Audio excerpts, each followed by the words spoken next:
And ultimately arriving at an endpoint that I felt made the most sense for our organization, and that's what we did. That's what happens when you have an event upstairs. Just give us a second and see if it turns off. Stand by for further instructions. Do not use the elevators. We can talk over a few, Omar. That's all right. We can have little laughs. We'll make it work. Brian Smith, Houston Chronicle. Man, they really did not want to get to Brian Smith there. That was the Caserio press conference earlier today, the Lovie Smith introductory press conference. Come on, Omar!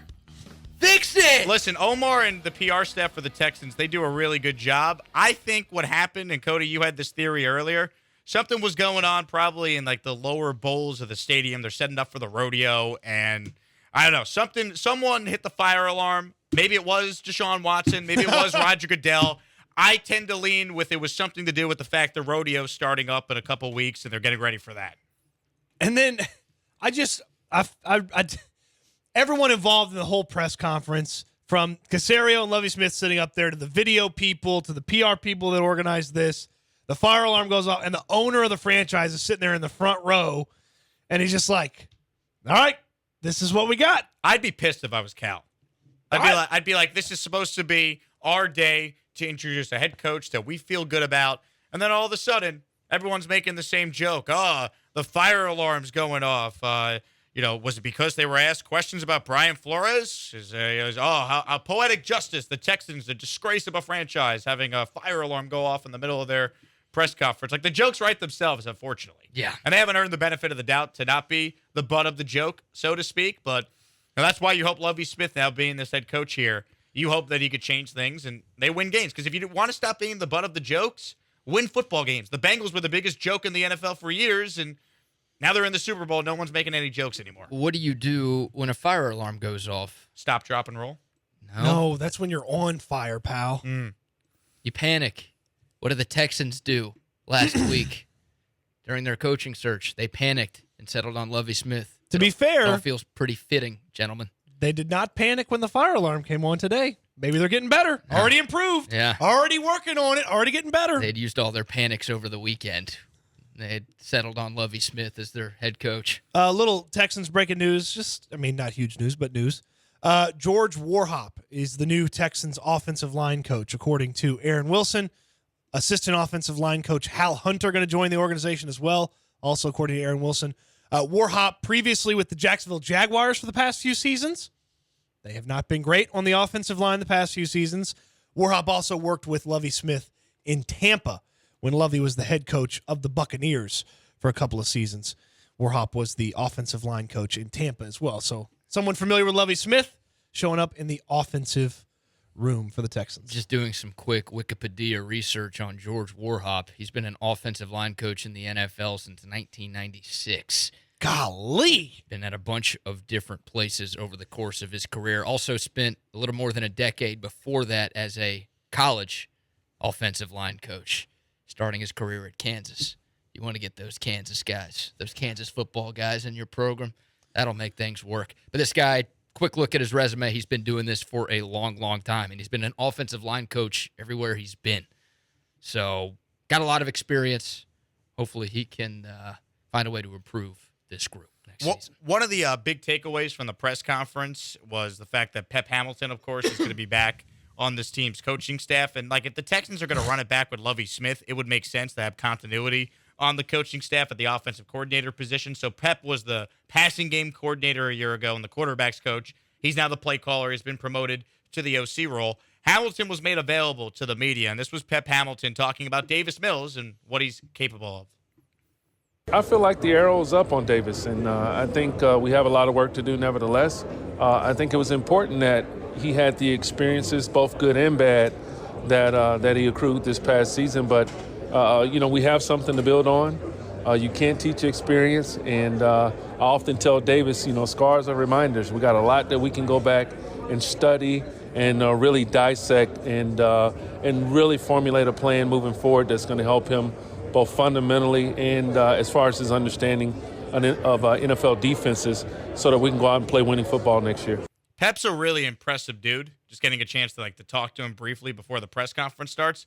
And he's got family here in Houston. His son's a quarterback. So, Cody, Pearland. you brought this up. I think staying in Houston was important for him to not have to move away from his family so his son can finish out his high school career here before going on to college and getting a chance to play at the Division I level. Well, I like what I heard from Pep and from Lovie about Davis Mills. Both of those guys spoke pretty highly of Davis Mills, but both of those guys made it seem like the Texans' offseason plans were going to be centered around building around Davis Mills, right? There was no talk or speculation about drafting a quarterback in this draft class. There was no talk or speculation about bringing in a veteran guy to compete with Davis Mills for the starting job in 2022. Cody, it just kind of felt like the Texans want to see what they have with Davis Mills, and I agree with them. I think we saw enough from Davis Mills late last season to where we should at least give him another chance to prove that he can be the guy moving forward. It would behoove the Texans to invest in finding out about Davis Mills, because if he can improve to the level that he did last year under the circumstances that they had last year, we believe the circumstances are going to be better this year. And if Davis Mills doesn't work, then if you've geared everything towards helping out the quarterback spot, remove Davis Mills, insert 2023 draft pick that's a quarterback, and then let him hit the ground running. So it behooved the Texans to invest in Davis Mills. Well, I asked yesterday, how many players are going to be mentioned by name? Davis Mills got mentioned by name. Lonnie Johnson got mentioned by name in the press conference. That would not have been my second guess. That was about Davis Mills would have been my first guess. Which player is going to be mentioned at this press conference? Davis Mills, I figured somebody in the media was going to ask about him. I did not think Lonnie Johnson would be the second player mentioned. Lonnie Johnson got a shout out. Here's more from Lovie earlier. You heard Pep Hamilton talk about how he's excited to work with Davis Mills once again. This was Lovie Smith on why it was so important to keep Pep Hamilton around and have Pep Hamilton be the team's new offensive coordinator. It was a must, as I see it. You know, one of the first things, of course, that I did right away, Pep, we need you. But we have a relationship, too. And Pep Hamilton had a lot of opportunities to go a lot of different places. You talk about, the question was asked, can you get it done here? Why here? Because we've been around here. And we kind of see exactly what we can do. But Pep has an expertise. As you look at his background with what he did in San Diego with Herbert to, of course, what he did with Davis here. He's a fundamental coach that has a defensive mentality on toughness with the running game and all of those things. And I'm excited about him being on our staff and seeing exactly what, and our Houston fans will be on what he's going to do. We'll revisit how Lovie Smith just pronounced the word San Diego in a moment, but that's a guy that loves himself some Pep Hamilton. So if you're a Texan fan that wants to look at this from the glass half full, having Lovie Smith as your coach means you don't have Josh McCown as your coach, and it means you get to keep Pep Hamilton as your OC for continuity for Davis Mills or the future quarterback of this team.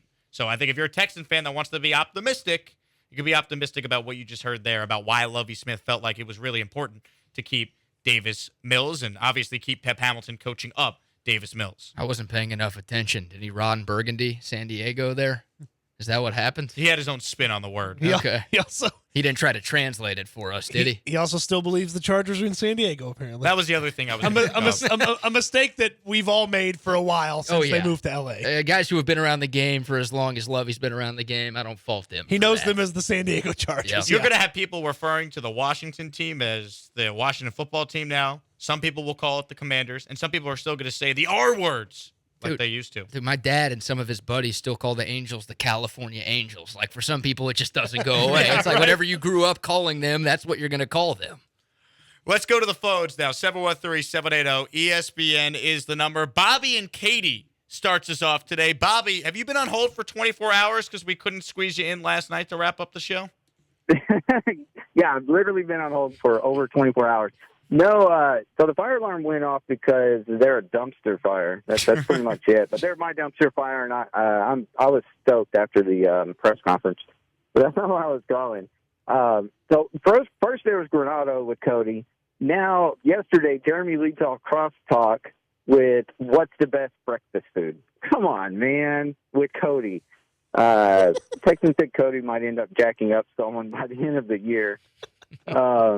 But on a more serious note, diversity in the NFL, you'll see my family. Race relations come up pretty often in my house. My 14-year-old son's African, so is my wife, my two mixed babies. But so I felt the need to investigate the NFL with everything going on. So I looked up the diversity report 2020-2021. And out of the 41 available positions that were available, 12 were hired, 12 were filled by African Americans, 3 GMs, 1 head coach, 3 offensive coordinators, and 5 defensive coordinators, Lovie Smith being 1, Raheem Morris being 1, D'Amico Ryans being 1. With that being said, since 2012, out of the 49 positions of head coach, 36 have had previous OC and DC experience. So, I mean, that's 80%. So has the NFL been racist in the past? Yes. Is it moving farther away from the past? Yes. If my mother, who was active in the 3Ks during my teen years, can change, the NFL and America can definitely change as well. Thanks, guys. I love the show. Thanks for the call, Bobby. Look, solving the hiring issues in the NFL is not something that you could do overnight. The Rooney Rule has good intentions. It obviously has not solved the issue. One thing you can't knock the Texans for, though, is them not hiring, black coaches or black general managers. They had a black general manager for a long time, and Rick Smith. David Culley was black. Lovie Smith is black. This team has had black coordinators before. So, I mean, you could get on Cal McNair for a lot of things. Calling him racist, I don't think is something that's fair here at all. And Lovie Smith talked about it in his press conference. We got the cut, and we'll talk about it next. Yeah, we'll talk about Cal McNair coming up because he did make a statement today. And then he went over to Cody after the press conference and said, hey, that impression you do of me is really good. That didn't happen. More on that coming up next here on the Wheelhouse, ESPN 97.5 and 92.5. Thank you for watching my video. If you like the content, then please subscribe to my channel and like this video. And make sure you tune into the Wheelhouse on ESPN 97.5 and 92.5 weekdays from 3 to 7 every afternoon.